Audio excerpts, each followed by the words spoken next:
Hello. अपनों ने human digestive system में पढ़ लिया था कि ह्यूमन बॉडी सेल्स की बनी होती है। जब सेल्स ग्रुप बनाकर एक काम करती है तो उसको टिश्यू बोलते हैं, और टिश्यू मिलकर ऑर्गन का की फॉर्मेशन करते हैं, और ऑर्गन मिलकर अपनी ह्यूमन बॉडी का फॉर्मेशन करते हैं। उसके बाद अपनों ने बात की थी डाइजेस्टिव सिस्टम की। ह्यूमन डाइजेस्टिव सिस्टम को दो पार्ट्स में अपने स्टडी करेंगे, alimentary canal and glands. Alimentary canal की बात करें तो ये सबसे पहले बक्कल कैविटी से शुरू होती है। बक्कल कैविटी, इसके बाद oesophagus, then stomach, then small intestine. Small intestine में दो तरह की ग्लैंड्स आकर जुड़ेंगी। लीवर में एक एक्स्ट्रा स्ट्रक्चर होती है के पास gall bladder. Liver bile juice create करता है जो गाल ब्लैडर में स्टोर होता है। And this is pancreas. ये स्मॉल इंटेस्टाइन के पीछे से आकर बाइल जूस गॉल ब्लैडर और लीवर की डक्ट्स के साथ मिलकर एक कॉमन डक्ट बनाकर स्मॉल इंटेस्टाइन में खुलेगी। ये स्मॉल इंटेस्टाइन पहले सी शेप की होगी इनके जुड़ने तक। आफ्टर दैट ये हाईली कॉइल्ड हो जाएगी। इसको उसके बाद ये खुलेगी लार्ज इंटेस्टाइन में। लार्ज इंटेस्टाइन का ये छोटी सी पाइप जो शो हो रही है इसको अपेंडिक्स बोलते हैं। उसके बाद ये लार्ज इंटेस्टाइन है, लार्ज इंटेस्टाइन, और ये यहाँ पर जो टॉयलेट स्टोर होती है rectum, and after that anus. अब आपको एक तो ये याद रखना है कि स्मॉल इंटेस्टाइन में उसका डायमीटर कम होता है इसलिए उसको स्मॉल इंटेस्टाइन कहते हैं, लेकिन वैसे ये सबसे बड़ी होती है। और लार्ज इंटेस्टाइन को लार्ज इंटेस्टाइन इसलिए कहते हैं कि इसका जो डायमीटर है वो बड़ा है। अब जो दो चार बातें एक्स्ट्रा है जो आपको पता होनी चाहिए मैं आपको बता देती हूँ। बक्कल कैविटी में तीन चीजों की स्टडी करेंगे, teeth, tongue and salivary gland. उसके बाद इसोफेगस में कोई डाइजेशन नहीं होता है, इसका काम है पुश करना सिर्फ फूड को स्टमक में, दैट्स इट। इसोफेगस इतनी खत्म है। उसके बाद मेन चीज स्टडी करने वाली है बक्कल कैविटी, फिर स्टमक, स्टमक के बाद liver, pancreas and small intestine. Small intestine में जितना भी डाइजेशन कंप्लीट कहाँ होता है तो स्मॉल इंटेस्टाइन में। इंपॉर्टेंट क्वेश्चन है। और अगर डाइजेशन कंप्लीट भी यही होता है और डाइजेशन का जो एब्जॉर्प्शन है फूड का वो भी स्मॉल इंटेस्टाइन में होता है। लार्ज इंटेस्टाइन में एब्जॉर्प्शन ऑफ वाटर होता है और वाटर में जो सॉल्युबल मिनरल्स वगैरह होते हैं, वाइटामिन होते हैं, वो भी यहीं पर एब्जॉर्ब होते हैं। तो लिक्विड चीजें हैं वो लार्ज इंटेस्टाइन में स्टोर होती हैं। और रेक्टम में भी कोई डाइजेशन नहीं होता है, यहाँ पर सिर्फ टॉयलेट स्टोर होती है और एनस वो पोर है जिससे ये थ्रू आउट कर दिया जाता है। तो पूरे डाइजेस्टिव सिस्टम में दो पार्ट्स ऐसे हैं जहां पर कोई डाइजेशन नहीं हो रहा। First is oesophagus and second one is rectum. Food का जो डाइजेशन है, सबसे पहले स्टार्च का जो डाइजेशन है वो अपनी माउथ से स्टार्ट हो जाता है। तो ये क्वेश्चन आता है कि digestion start from mouth not from stomach.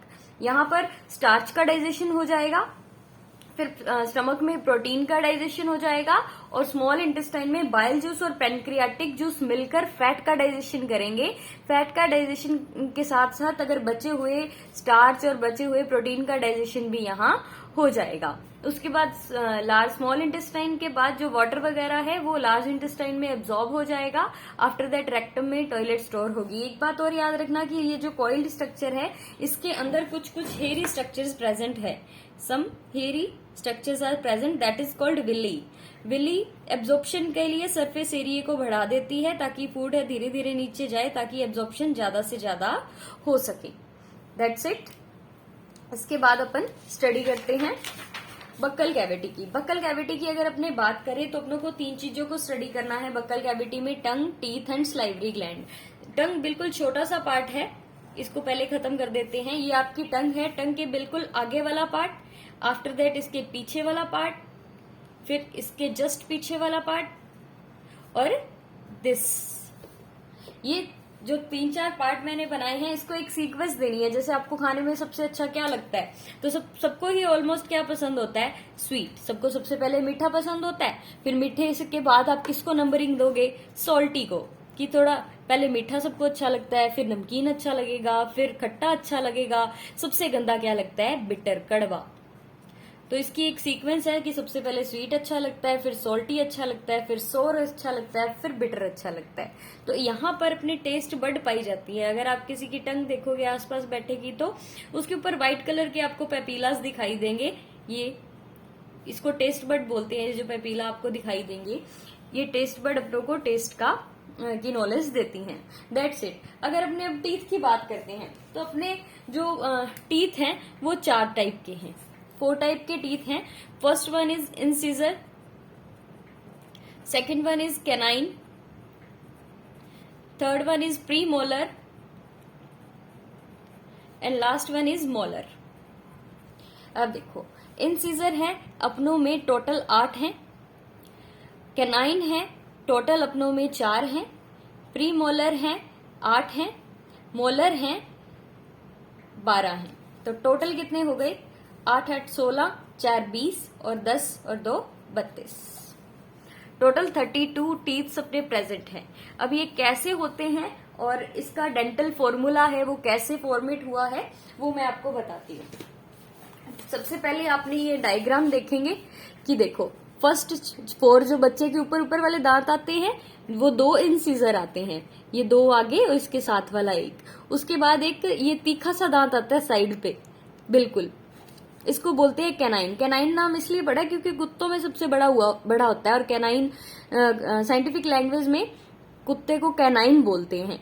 तो कैनाइन दांत इसीलिए पड़ा क्योंकि कुत्तों में इसकी ग्रोथ अपने आसानी से देख सकते हैं। उसके बाद ना ये जो अपनी जाड़ें होती है वो थोड़ी थिक है, बड़ी बड़ी है, देखो ये बड़ी बड़ी है, लेकिन इनसे पहले ये जो 2 जाड़ें हैं ये छोटी छोटी, मतलब एक सैंपल ऑफ अपने कह सकते हैं कि ये सैंपल है इसका। तो ये जो सैंपल है उसको क्या बोलते हैं? प्रीमोलर। क्या बोलते हैं? प्रीमोलर। और लास्ट के ये जो तीनों हैं, ये तीनों हैं, ये जो बड़ी जाड़ें आपको दिखाई दे रही है that is called molar, that is called molar. 3 this side and 3 this side, total 6। और ये इधर 2 प्रीमोलर, इधर 2 प्रीमोलर, तो टोटल 4 इधर और नीचे 8। और 2 कैनाइन इधर, 2 कैनाइन नीचे, इंसाइजर 4 ऊपर 4 नीचे।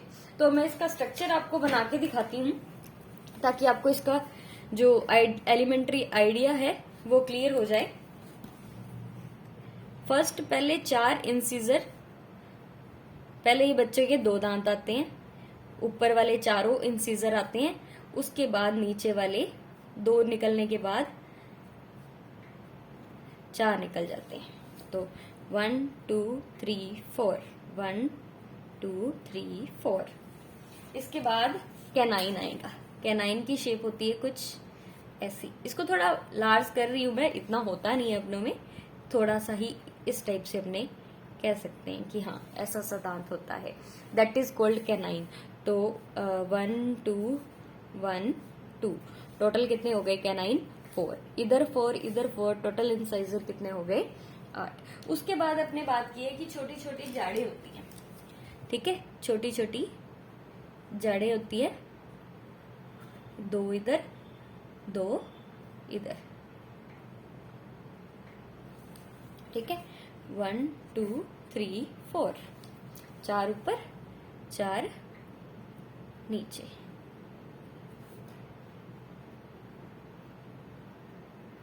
ठीक है, 1 2 3 4। Is it clear? That is called pre molar.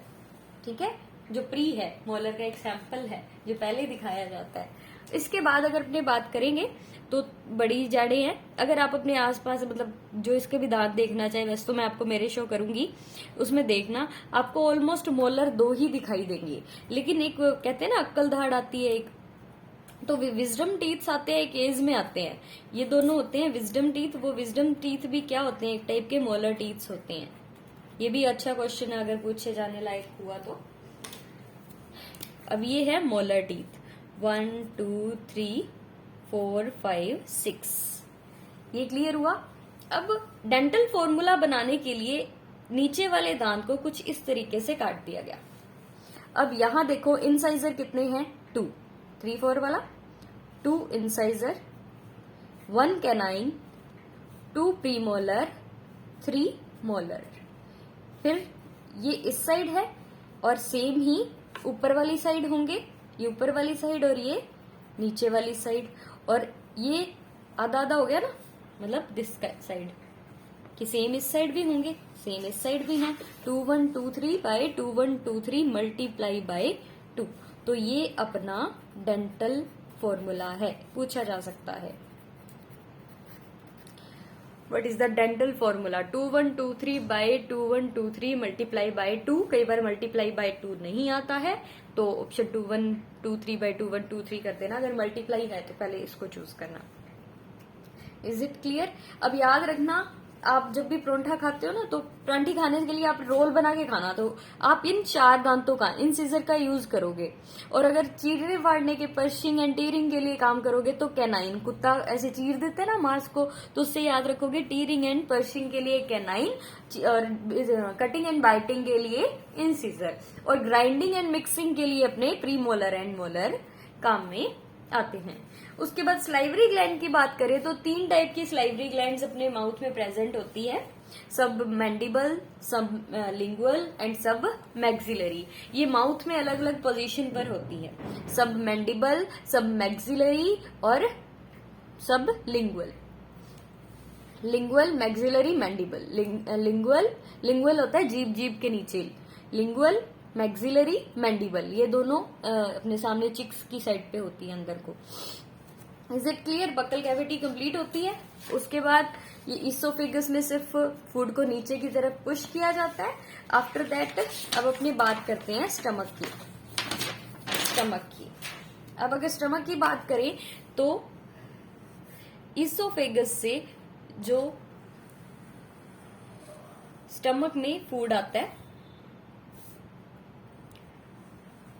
ठीक है, इस स्टमक में फूड आता है, इसकी जो वॉल होती है ये काफी थिक होती है। ये वॉल है काफी थिक होती है। इस वॉल में 3 टाइप की सेल होती हैं। फर्स्ट वन होती है यहां पर नेक सेल्स। कौन सी सेल्स होती हैं? Neck sales.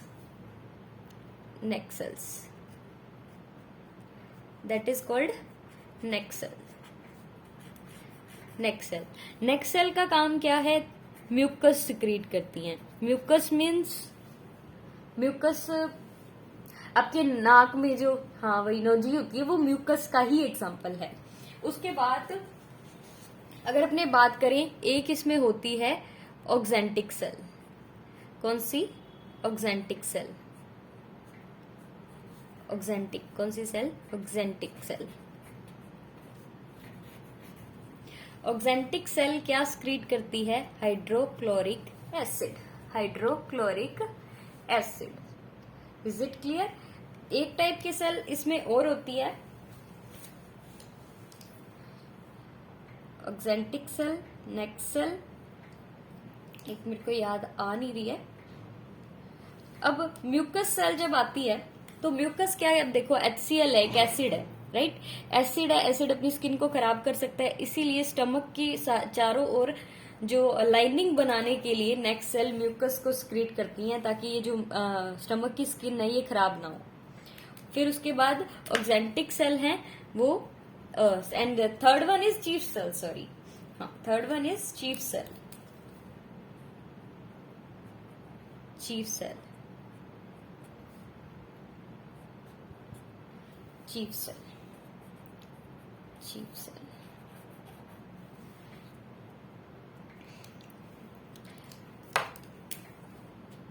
तो ये एसिड से ये खराब ना हो, और एसिड में यहाँ स्टमक में डाइजेशन किसका होता है?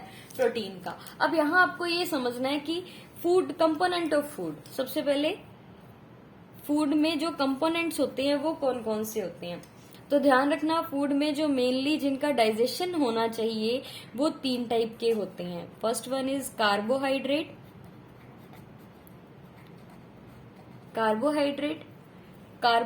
After that protein, after that fat. अब देखो, कार्बोहाइड्रेट कितने टाइप का होता है ये भी आपको पता होना चाहिए। कार्बोहाइड्रेट किस किस में होता है ये आपको पता होना चाहिए। जितनी भी शुगर्स हैं, ग्लूकोज, लैक्टोज, फ्रक्टोज, वो starch, polymer of glucose, cellulose also a polymer of glucose, जो ह्यूमन डाइजेस्ट नहीं कर सकते वो सेलुलोज है। Is it clear? ये तीनों कार्बोहाइड्रेट है। तो अपने जो खाते हैं, अपने स्टार्च को डायरेक्ट प्लांट से खाते हैं। अब स्टार्च को डाइजेशन के थ्रू चेंज होना पड़ता है ग्लूकोज में। मेन फॉर्म डाइजेशन के बाद जो एब्जॉर्प्शन होगा वो किसका होगा? तो ग्लूकोज का होगा। अगर आपने प्रोटीन लिया है तो ये इसका एंड प्रोडक्ट क्या बनेगा जिसको अपने एब्जॉर्ब करेंगे? वो होगा amino acid. And third one is fat, fat changed into, अब देखो मोटे लोग हैं, मोटे लोग एक चीज से तो नहीं सरेंगे, इनमें दो दो चीजें होती हैं, एक तो ये फैटी एसिड में टूट जाते हैं और इनके साथ बनता है ग्लिसरॉल। क्लियर है? याद रखना, starch change into glucose, protein change into amino acid and fat change into fatty acid. और मैंने जैसे आपको बताया था कि स्लाइवरी ग्लैंड स्लाइवा को स्क्रीट करती हैं। स्लाइवा में स्लाइवरी ग्लैंड में, यहाँ स्लाइवा में दो तरह के एंजाइम्स होती हैं। एक एंजाइम का नाम है टाइलिन और एक का नाम है अमाइलेज। अमाइलेज स्टार्च को ग्लूकोज में तोड़ता है, स्टार्च को ग्लूकोज में तोड़ देता है। और टाइलिन क्या करता है, अगर कोई फूड के साथ माइक्रोब्स अंदर आ जाएं, माइक्रोब्स अंदर आ जाएं तो इन्हें किल करने का काम करता है। ठीक है, अब स्टार्च का डाइजेशन माउथ से स्टार्ट हो गया। और HCl किसका डाइजेशन करता है, यहाँ HCl और चीफ सेल इसमें प्रोटीन का डाइजेशन करते हैं। प्रोटीन डायरेक्ट अमीनो एसिड में नहीं टूटता है, प्रोटीन की दूसरी फॉर्म पेप्टोन में चेंज हो जाता है प्रोटीन। यहां पर प्रोटीन किस में चेंज हो जाता है, पेप्टोन में, पेप्टोन में। Is it clear? और हर स्टार्च ग्लूकोज में नहीं चेंज होती, कुछ फ्रक्टोज में चेंज होंगी, कुछ माल्टोज में चेंज होंगी, कुछ लैक्टोज में चेंज होंगी। उसके बाद सारी की सारी कहाँ आती हैं, स्मॉल इंटेस्टाइन में, इस पार्ट में आती हैं। अब यहाँ पर जो स्मॉल इंटेस्टाइन में क्या आया है वो ध्यान रखना। स्टार्च है वो ग्लूकोज या फ्रक्टोज या माल्टोज की फॉर्म में आया है। माल्टोज क्या होता है, ग्लूकोज प्लस ग्लूकोज, इनकी फॉर्म में कार्बोहाइड्रेट है। और पेप्टोन की फॉर्म में प्रोटीन पड़ा है। और फैट तो अभी डाइजेस्ट हुई नहीं है, तो ये तीनों फॉर्म अभी यहाँ पहुंच गए हैं। अब यहाँ क्या होता है, अपने उसकी बात करते हैं।